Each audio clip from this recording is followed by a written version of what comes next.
This video is for UMKC Hackathon,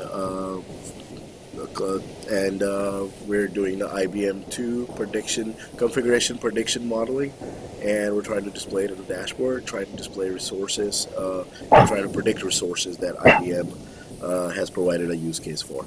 So the first page over here is showing service popularity. We're just showing it by activity type. These were different spreadsheets, so we're showing by deployment, expansion, updates, and we're also showing by job results.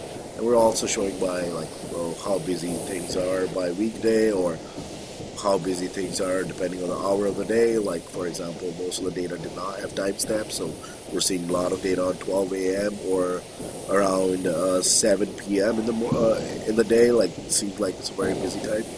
So anyways, we added a bunch of filters over here. So this is based on date. So the job create and completion dates were very much the same for whole data. So I just considered one for data filtering. So over here you can filter data by calendar over here, and your whole data will change based on that. All these data points are also filterable. You click on something, you see data for that. For example, over here, we're clicking on product number 1, and here we go. I click on configuration details. I find out what configurations are popular for that product, and again, we have filters for components, and we have filters for storage, cores. We're showing all of that over here. You can click on something if you want to just see failure, for example. You just get failure data. If you want to see cancellation, you see cancel, click on that. You can also filter on the dates just like before. Let's say you're done playing with this, you go back to the original page, service popularity. We also plotted churn rate and delay and efficiency thing. Churn rate is based on how many cancellations we got, and retention rate is how many did not cancel. Again, the same filtration over here. I'm going to add the link to GitHub, so if you want to play with this. Again, the same thing with delay and efficiency. We divided delay based on number of minutes it took to do the deployment or update or expansion, and we divided it into different duration buckets as seen over here by different products. And I'm also showing cores over here. Again, data is filterable, and we're seeing efficiency over here based on how much success rate we had overall. So, and again, once you're done playing this, you can go back to service popularity. And I'm going to hand it over to my teammate for the rest of the machine learning piece. Right over here. Go big. Hi. So right now we're using Python to do our machine learning part.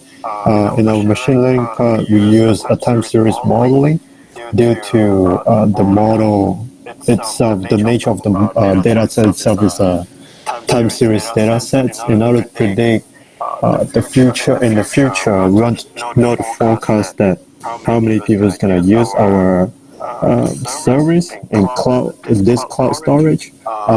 We take the data set and then we put it in Python, and then look into an vector of duration. Our X feature, which is our manipulation control variables, it's going to be job result, duration, and the creation time. And creation time is our which is date. That's basically that we took out from. It's going to be our y-axis. And so this is two graphs that we run out based on our data sets. So for the time constraint issue, we're just talking specifically right now about deployment data sets. Here on the figure 2, we're looking at it's a train and test data sets where they tell us what's the forecast report potentially can look like, and how good they are in the result. On the figure 3 itself, we are talking about the forecast in the future after our data sets that tells us what's they're going to be in the future. And deployment itself seems like it's not going to so much changes, which this is taking a 30 months period of time. So probably in the first couple months has seen some changes. This model yet to be explored, which we want to. Hopefully we can get something better, and we can look into our the result summary in here. So there's couple.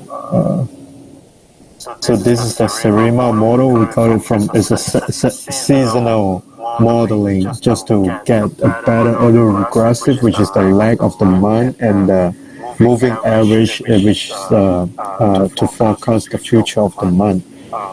Then we shows the result here with the coefficient level. The coefficient level is probably it's in a presenting in a log, which is the percentage of the growth in the future month over here. And that's all for today in our presentation. Thank you so much.